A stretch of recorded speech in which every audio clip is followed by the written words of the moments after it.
Aksi pencurian sepeda motor di kawasan Jalan Lorong Barat, Tanjung Priok, Jakarta Utara berhasil digagalkan warga. Dari rekaman kamera pengawas terlihat seorang pria tengah mencoba merusak kunci sepeda motor yang terparkir di depan rumah. Warga yang memergokinya langsung mengejar pelaku dan massa langsung menghakiminya. Beberapa hari sebelumnya, warga sempat melihat aksi pelaku, tetapi pelaku berhasil kabur. Namun, kali ini warga berhasil membekuk dua pelaku curanmor. Pertama gagal kan, ketahuan anak perempuan, adiknya ini lagi buang sampah. Mau lewat belakang mungkin dia nanya kan pelakunya, ada orang nggak belakang? Banyak, lewat teman takut. Waktu pertama ya kan. Nah hari kedua, nah itu saya inisiatif mau saya pasang gembok dua itu, iya itu benar aja kejadian.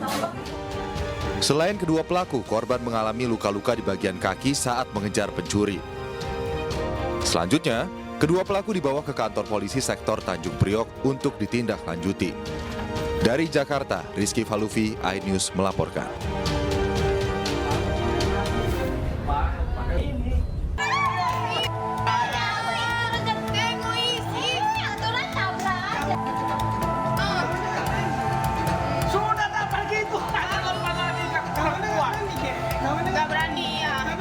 Kamera pengawas merekam saat seorang pria hendak mencuri sepeda motor di depan sebuah toko di Jalan Kapten Muslim, Medan, Sumatera Utara.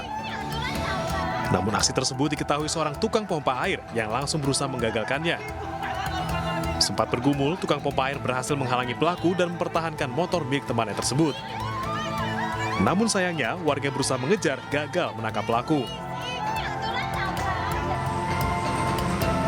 Sebelumnya, pelaku mengincar motor yang ditinggal pemiliknya dengan kondisi kunci masih menempel. Kebetulan saya udah terlintas juga kan, saya mau apain soalnya badannya kan posturnya sedikit besar. Saya mau, yang ada di pikiran saya langsung meeting korban tersebut aja. Cuman karena posturnya lebih besar dari saya kalah. Dia berhasil lolos, kita udah mengepung juga tetap berhasil lolos. Pelaku diduga merupakan anggota sebuah ormas yang kerap meminta uang di toko-toko sekitar lokasi. Warga berharap polisi menindak aksi premanisme dan kriminal yang kerap terjadi di kawasan ini. Dari Medan, Sumatera Utara, Ahmad Ridwan Nasution, iNews melaporkan.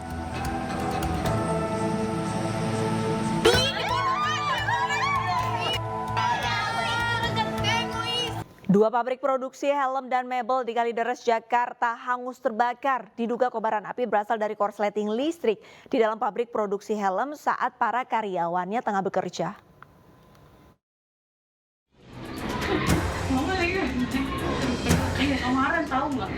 Kepulan asap hitam pekat disertai kobaran api seketika membakar pabrik produksi helm di kawasan pergudangan Miami, Kalideres, Jakarta Barat pada Sabtu sore.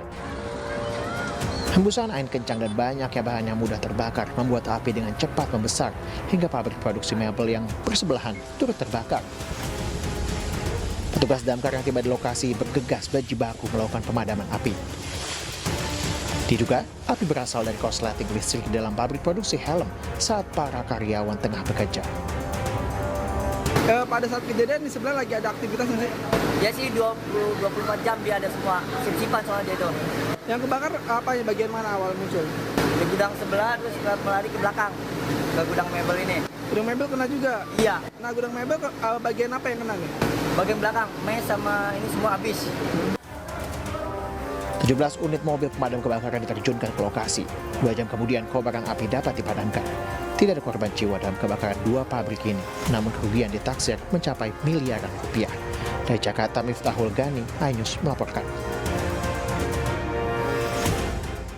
Pasca insiden jatuhnya helikopter milik PT White Sky Aviation di sekitar tebing kawasan Suluban, Desa Pecatu, Kuta Selatan, Badung, Bali, kini area di sekitar TKP sudah disterilisasi dengan pemasangan garis polisi.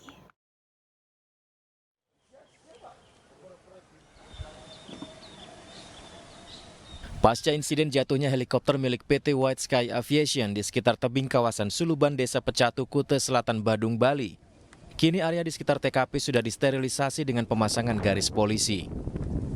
Sementara bangkai helikopter registrasi PKWSP belum dievakuasi karena masih menunggu investigasi dari tim KNKT untuk investigasi terkait penyebab kecelakaan helikopter. Dari hasil pemeriksaan dugaan sementara heli terjatuh karena tersangkut tali layang-layang. Sementara menurut warga di sekitar Banjar Suluban sangat jarang ada anak-anak maupun remaja yang bermain layang-layang karena tidak adanya tanah lapangan yang luas. Saya kira bukan Pak, karena warga di sini atau anak-anak kecil di sini nggak terlalu main layangan lah, karena banyak bule di sini yang nggak suka dengar suara gowangan juga itu dari layang-layangnya. Menurut saya tidak terlalu banyak orang. Karena nggak ada lapangan luas juga.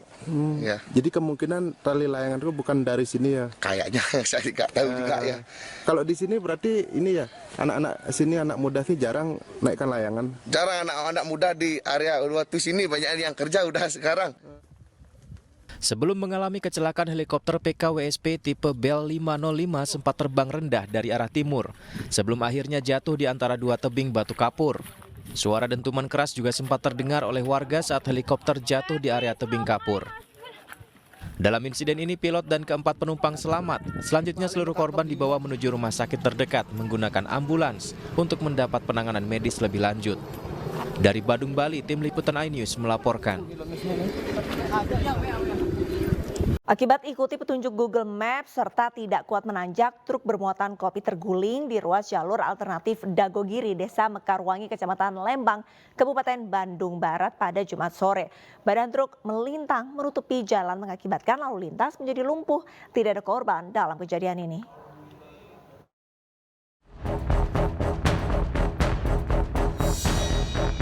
Beginilah proses evakuasi mobil tangki bermuatan kopi yang terguling. Truk datang dari arah Dago menuju ke Lembang. Saat melintasi jalur tanjakan ekstrem dan berkelok, truk tidak kuat melaju hingga terguling di tengah jalan.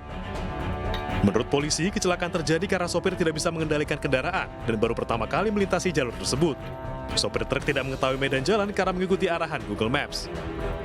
Baru pertama kali mengantar barang ke tujuan ke Lembang, kemudian supir menggunakan Google Maps.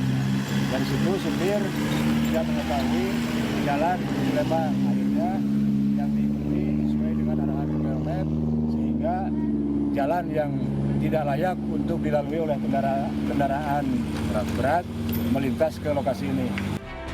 Tidak ada korban dalam kejadian ini, namun jalur penghubung Lembang dengan Kota Bandung sempat tidak bisa dilalui. Truk dievakuasi dengan menggunakan mobil derek, sementara barang-barang di dalam truk dipindahkan ke unit kendaraan lainnya. Dari Bandung, Jawa Barat, Yuwono, iNews melaporkan.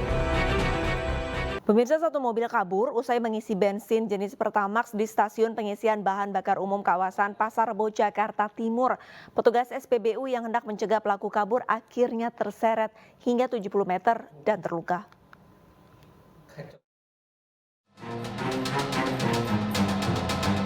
Inilah rekaman kamera pengawas saat petugas SPBU mengisi bahan bakar ke sebuah mobil di kawasan Pasar Rebo, Jakarta Timur. Namun usai mengisi BBM jenis Pertamax dengan total Rp300.000, mobil tersebut langsung tancap gas dan belum membayar bensin yang dibelinya. Petugas SPBU tersebut yang berusaha mencegah akhirnya terseret hingga sejauh 70 meter dari pintu keluar SPBU. Akibat kejadian ini korban terluka di tangan, kaki, dan kepalanya. Hingga saat ini belum diketahui identitas pengemudi minibus yang kabur tersebut. Pertama 300. Itu jam berapa? Kadang itu jam 3:30 deh kayaknya. Kamis subuh. Ya. Terus? Nah, terus pas selesainya itu dia bukan nutup tangki nih. Nah, itu dia mau minta uang. Terus tiba-tiba dia nancep gas. Nah, minta itu jadi kelantungan di pintu mobilnya. Oh, petugas SPBU-nya terus keseret? Keseret sampai ini pintu keluar gedung PP. Ya, itu ada luka? Luka-luka? Luka sih, ini tangan kanan kiri, kaki juga kanan kiri, sama bagian pala sini kayaknya ada yang ini deh. Bocor gitu? Iya. Aparat Polsek Pasar Rebo sudah mendatangi lokasi dan meminta keterangan saksi dan korban, termasuk mengamankan rekaman kamera pengawas guna mengungkap pelaku. Insiden mobil kabur usai isi bensin ini viral di media sosial. Dari Jakarta, Rizky Falufi, iNews melaporkan. Siswa SMA negeri di Pangandaran, Jawa Barat diduga keracunan makanan saat mengikuti kegiatan pramuka. Hingga kini korban keracunan mencapai 66 orang.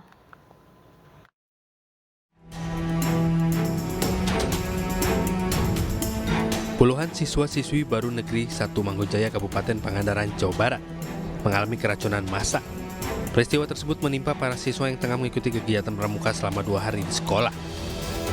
Namun naas, sejumlah siswa mengalami gejala pusing, mual, muntah, dan panas, hingga harus dilarikan ke puskesmas terdekat.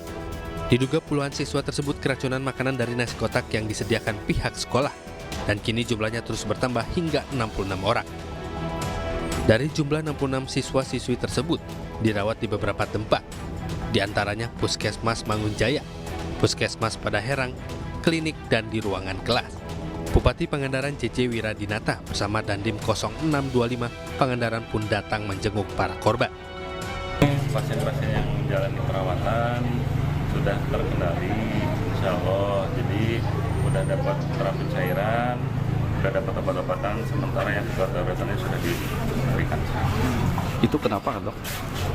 Kalau penyebab pasti kita belum tahu ya, cuman baru kita dugaan atau ke arah suspek itu ke arah keracunan makanan.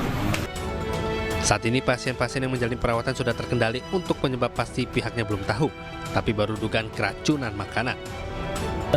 Segera ditangani dengan baik kan?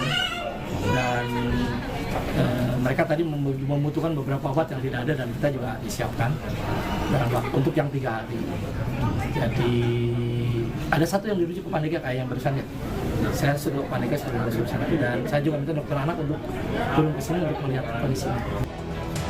Hingga saat ini untuk hasil pemeriksaan laboratorium masih dalam pemeriksaan lab.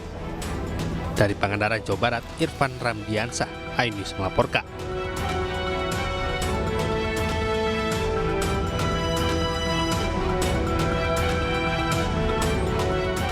Pemirsa, RPA Partai Perindo mengapresiasi kinerja jajaran Polres Metro Jakarta Utara yang berhasil mengamankan pelaku ruda paksa anak di bawah umur di wilayah Koja.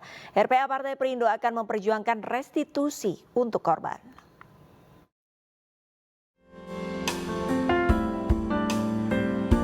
RPA Perindo mendatangi rumah keluarga korban ruda paksa yang dialami seorang siswi SMK berinisial SH di kawasan Koja, Jakarta Utara.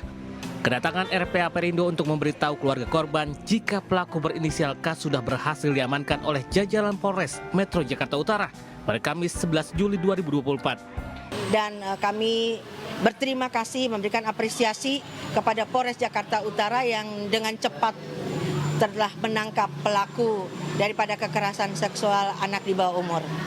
Kita akan terus mendampingi baik itu dengan ganti rugi atau restitusi yang akan diberikan oleh pelaku untuk kepada korban, itu kan akan nanti kita ajukan ganti ruginya. Kita akan kerjasama perhitungannya dengan LPSK. Itu nanti akan kita bawa ke pengadilan. Kedatangan RPA Perindo ke rumah keluarga korban juga sebagai bentuk komitmen dalam memberikan pendampingan kasus hingga tuntas, serta pendampingan psikis korban sehingga dapat beraktivitas normal. Dari Jakarta, Nur Aryadin, iNews melaporkan. Sekretaris Jenderal PDI Perjuangan Hasto Kristianto membantah terlibat kasus korupsi di Ditjen Perkeretaapian Kementerian Perhubungan. Hasto juga menegaskan tidak bertindak sebagai konsultan dan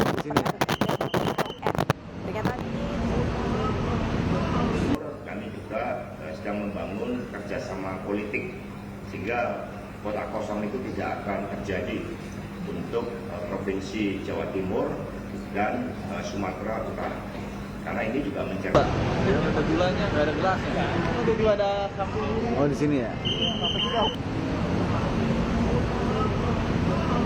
Kami juga sedang membangun kerjasama politik sehingga kota kosong itu tidak akan terjadi. Pernyataan ini disampaikan Hasto ketika menjawab pertanyaan wartawan mengenai panggilan KPK pada Jumat kemarin. Hasto tidak hadir karena sedang ada tugas partai, apalagi ia baru menerima surat panggilan di hari yang sama. Hasto berjanji akan hadir jika KPK memanggilnya kembali pekan depan. Sebelumnya, KPK memanggil Hasto Jumat kemarin untuk dimintai keterangan terkait kasus korupsi pembangunan dan pemeliharaan rel kereta api di Kementerian Perhubungan yang mencuat tahun 2023 lalu. Baru tahu pagi hari, suratnya sudah seminggu katanya, tapi saat itu saya sedang tugas di Jogja, diterima oleh driver kami, dan kemudian tidak ada laporan sehingga saya tidak tahu. Maka kemarin kami mohon maaf betul bahwa kami tidak bisa menghadiri karena kemarin saya memimpin rapat pilkada. Tapi dari keterangan yang disampaikan oleh Wasekjen Bapak Adi Darmo, ada kemungkinan hal tersebut terkait dengan dugaan untuk dimintai keterangan terkait dengan korupsi yang terjadi di kereta api. Saya pribadi tidak ada sangkut pautnya dengan hal tersebut, tidak ada bisnis. Kalau saya disebut sebagai konsultan memang di KTP saya, karena dulu saya bekerja di BUMN, ruang lingkupnya adalah consulting, maka saya tulis konsultan, belum saya rubah sampai sekarang di situ, sehingga ya nanti saya akan datang.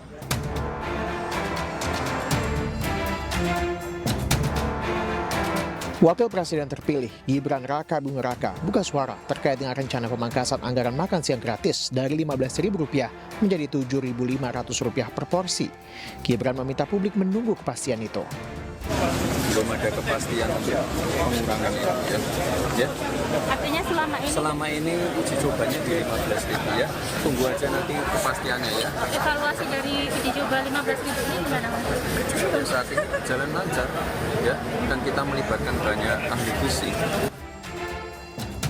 Sebelumnya Presiden terpilih Prabowo Subianto mempertimbangkan untuk mengefisiensikan pagu anggaran makan siang gratis sebesar Rp71 triliun, yaitu dengan menurunkan alokasi biaya dari Rp15.000 menjadi Rp7.500 per porsinya. Hal ini diungkapkan oleh ekonom Herianto Irawan usai diajak berdiskusi oleh tim sinkronisasi Presiden terpilih. Mereka sudah agree on that, tapi yang menurut saya yang menarik buat saya, Bapak Ibu sekalian, adalah ini. Setelah dikomunikasikan angka itu 71 triliun, kemudian tugasnya Pak Presiden-elek ke tim ekonominya Pak Awan itu memikirkan apakah biaya makanan per hari itu bisa nggak diturunin lebih hemat dari 15.000 mungkin ke 9.000 kah, ke 7.500 kah, kira-kira begitu. Dan kita bisa pahami kalau sebagai politisi tentunya beliau mau programnya itu menyentuh sebanyak mungkin rakyat gitu. Sementara tim gugus tugas sinkronisasi Prabowo Gibran juga menepis isu pemangkasan anggaran makan siang gratis menjadi Rp7.500 dan menyatakan pernyataan itu spekulatif. Kebutuhan gizi itu nanti akan ditentukan oleh ahli gizi. Jadi nggak ada tuh main harga segini itu belum ada sama sekali. Angka itu belum ada sama sekali, makanya kita bingung kenapa di luar ada angka sementara kita sendiri belum punya angka. Menurut tim sinkronisasi, nantinya makan siang gratis harus memenuhi dua aspek, yaitu pemenuhan gizi dan aspek jumlah penerima yang harus tetap optimal dengan anggaran yang tersedia. Tim Liputan iNews melaporkan. Pelayanan Bandara Soekarno-Hatta saat ini kembali normal. Sebelumnya terdapat antrean panjang karena dampak gangguan pembaruan keamanan pada sistem pelayanan penumpang.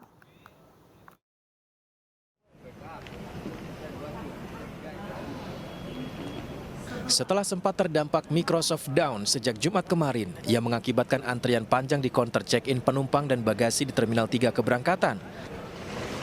Saat ini, situasi counter dan bagasi di Terminal 3 sudah kembali normal sejak pukul 4 pagi tadi. Tidak terlihat adanya antrian di counter check-in para penumpang, tidak lagi harus check-in manual. Meski begitu, sejumlah penumpang tetap merasa khawatir jika kembali terjadi gangguan. Diharapkan pihak bandara meningkatkan pengamanan sistem digitalnya. Perlu ditingkatkan lagi, perbaikan di sistemnya sendiri itu perlu sih ya. Secara ini kan udah menggunakan digital, yang dimana software itu kan adalah senjata utama kan, baru kedua ya sumber daya manusianya yang mengoperasikannya. Cuman ya kembali lagi kalau sistemnya sendiri aja lemah ya kita perlu memperkuat itu atau. Kejadian ini tidak hanya terjadi di Indonesia, beberapa negara juga terkena dampak bahkan melakukan penghentian penerbangan sementara. Dari Tangerang, Ayu Pratiwi, Jaka Samsa, iNews melaporkan. Tidak hanya di Indonesia, adanya pembaruan keamanan pada Microsoft Windows telah mengakibatkan gangguan sistem di banyak negara. Gangguan yang disebut the blue screen of death juga terjadi di Bandara Soekarno-Hatta, Tangerang, Banten.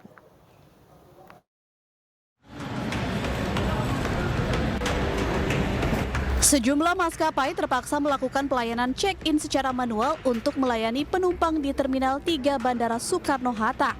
Imbasnya terjadi antrian panjang penumpang.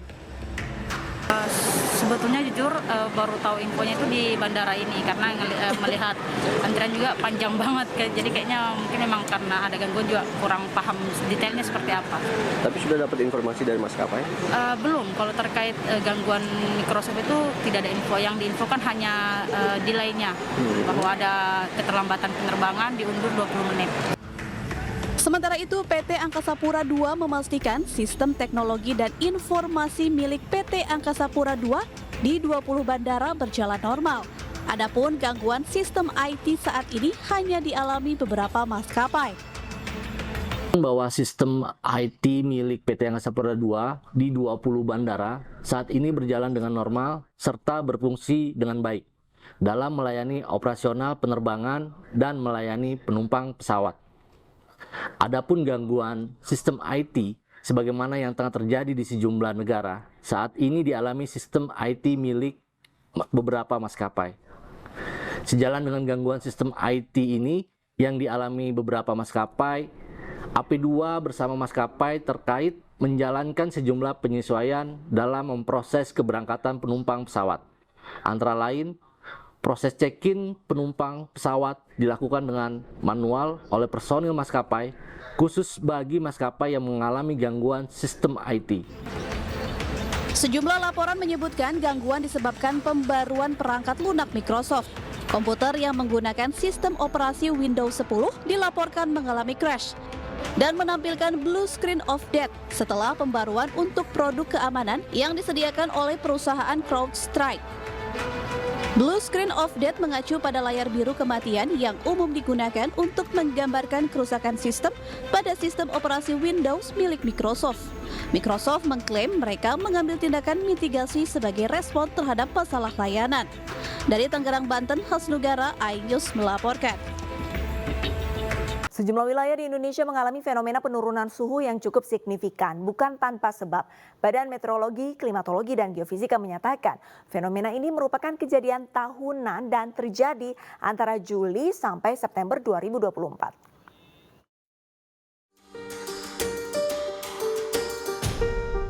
Ada yang berbeda dirasakan warga di sejumlah wilayah Pulau Jawa beberapa hari terakhir.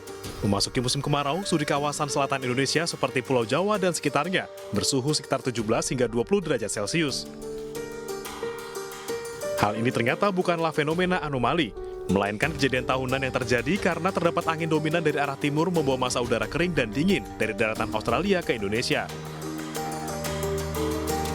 Hal ini dipaparkan oleh prakirawan BMKG.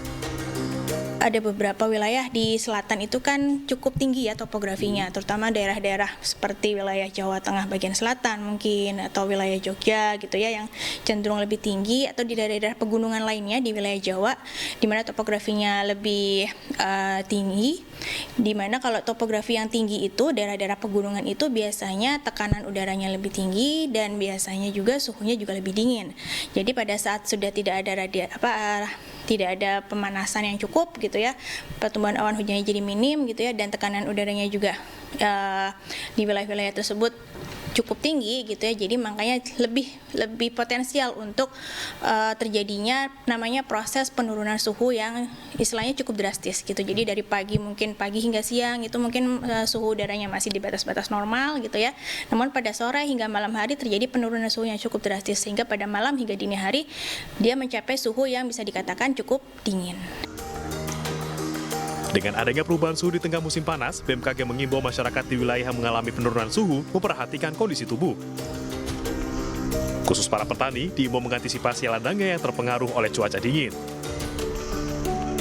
Di Banjarnegara, Jawa Tengah, penurunan suhu ekstrim embun es membuat sejumlah petani kentang mengalami kerugian hingga puluhan juta rupiah. Kerugian kalau nggak tumbuh lagi sekitar 5-6 juta. Itu belum pokok persyaratan ini buat beli bibit lagi, kimia atau obat itu. Itu baru nanam. BMKG mengungkap perubahan cuaca merupakan fenomena astronomis yang umum terjadi setahun sekali, yaitu pada saat musim kemarau atau kisaran bulan Juli.